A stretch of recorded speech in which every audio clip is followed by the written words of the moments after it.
ایک ایسا قصہ جو بالکل سچ ہے، جسے صحیح بخاری اور صحیح مسلم میں اصحاب غار کے نام سے جانا جاتا ہے۔ اور یہ تین دوستوں کی سچی کہانی ہے جو کہ ایک ایسے غار میں پھنس جاتے ہیں کہ جس غار کا دروازہ بہت ہی بڑے پتھر سے بند ہو جاتا ہے۔ پھر کیسے ان پر اللہ کی کرامات ہوتی ہیں اور وہ اس مصیبت سے کیسے بچتے ہیں، چلیے جانتے ہیں آج کی اس کہانی میں۔ یہ تینوں دوست بہت ہی گہرے دوست تھے اور ایک دفعہ اکٹھے سفر پر نکلے۔ چلتے چلتے ابھی وہ پہاڑوں کی ایک ایسی وادی میں پہنچے ہی تھے کہ بادلوں کی گڑگڑاہٹ اور شدید آندھی اور طوفان نے انہیں آ گھیرا۔ وہ تینوں سوچ میں پڑ گئے کہ اب ہم کیا کریں۔ نہ وہ پیچھے مڑ سکتے تھے کیونکہ وہ بہت زیادہ سفر طے کر چکے تھے۔ موسم اتنا خراب ہو چکا تھا کہ ان کے لیے واپس جانا ناممکن تھا۔ آنن فانن میں انہیں ایک غار نظر آئی۔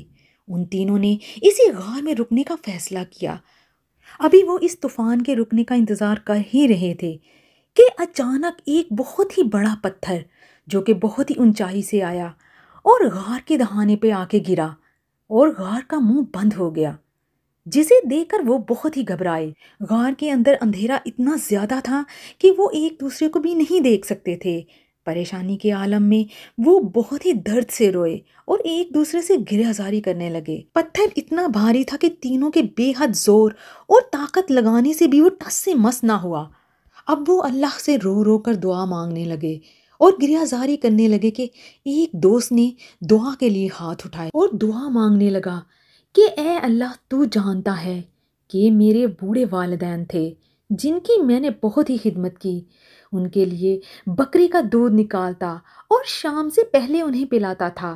میں اس وقت تک دودھ کسی کو نہیں دیتا تھا جب تک میں اپنے والدین کو نہ پلا دوں، خواہ میرے بچے ہی کیوں نہ بھوک سے بلک رہے ہوں۔ بس ایک دن ایسا ہوا کہ مجھے آنے میں دیر ہو گئی اور میرے بوڑھے والدین سو چکے تھے۔ میں نے سمجھا کہ شاید وہ میری آہٹ سے اٹھ جائیں۔ میں دودھ لے کر ان کے سرہانے کھڑا رہا، انہیں جگانے کی جسارت نہ کی، نہ ہی بچوں کو دیا۔ بس پھر پوری رات ہاتھ میں لیے دودھ کھڑا رہا یہاں تک کہ صبح ہوئی اور وہ بیدار ہوئے۔ پھر میں نے ان کو دودھ پلایا۔ میرے اس عمل پر میرے والدین بہت ہی خوش ہوئے۔ وہ بہت ہی درد سے رویا اور کہا، اے اللہ، اگر میں نے یہ عمل تیری رضا کے لیے کیا تھا تو اس مصیبت سے ہمیں نجات دے۔ چٹان تھوڑی سی ہٹ گئی مگر اتنی نہیں کہ وہ باہر نکل سکے۔ پھر اتنے میں دوسرے شخص نے ہاتھ اٹھایا اور اللہ سے دعا کرنے لگا کہ اے اللہ، میرے ایک چچا کی بیٹی تھی جس سے مجھے بہت ہی محبت تھی۔ میں نے اس سے گناہ کا ارادہ کیا مگر وہ راضی نہ ہوئی۔ ایک وقت ایسا آیا کہ اسے سخت محتاجی لاحق ہوئی اور اس نے مدد مانگی۔ میں نے اسے کچھ مال دینے کی شرط پر گناہ پر امادہ کیا۔ جب میں اس کے قریب پہنچا تو اس نے کہا کہ اے اللہ کے بندے، اللہ سے ڈرو۔ تو مجھے ایک دم بہت ہی زیادہ خوف آیا اور میں ڈر گیا اور فوراً وہیں پہ رک گیا اور پھر اسے مال بھی دے دیا۔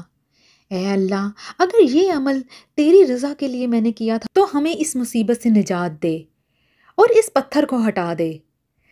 اتنے میں چٹان اور بھی سرک گئی لیکن ابھی بھی راستہ پوری طرح کھلا نہ تھا۔ پھر تیسرے شخص نے دعا کے لیے ہاتھ اٹھائے، اے اللہ، میں نے کچھ مزدوروں کو کام پر لگایا تھا۔ کام کے بعد میں نے سب کو مزدوری دی مگر ایک شخص جو کہ مزدوری کے بغیر چلا گیا، میں نے اس کی مزدوری کو کاروبار میں لگا دیا یہاں تک کہ وہ بڑھتے بڑھتے بہت ہی مالدار ہو گیا۔ اس کے پاس بہت سی گائے، اونٹ، بکریاں وغیرہ ہو گئیں۔ کافی عرصے بعد وہ شخص آیا اور اپنی مزدوری طلب کی۔ میں نے کہا، یہ سب کچھ مال مویشی تمہاری مزدوری ہے۔ اس نے سب کچھ لے لیا اور چلا گیا۔ اے اللہ، اگر میں نے یہ کام تیری رضا کے لیے کیا تھا تو ہماری اس مصیبت کو دور کر۔ اب چٹان پوری طرح سے سرک گئی اور پھر تینوں دوست بہت ہی زیادہ خوش ہوئے اور اللہ کا شکر ادا کیا۔ اس احادیث مبارکہ سے ہمیں پتہ چلتا ہے کہ خالص نیک اعمال اللہ کے ہاں قبول ہوتے ہیں اور وہی مشکل کے وقت نجات کا ذریعہ بنتے ہیں۔ بے شک اللہ کے ہاں ان لوگوں کی دعا قبول ہوتی ہے جو نیک ہوتے ہیں۔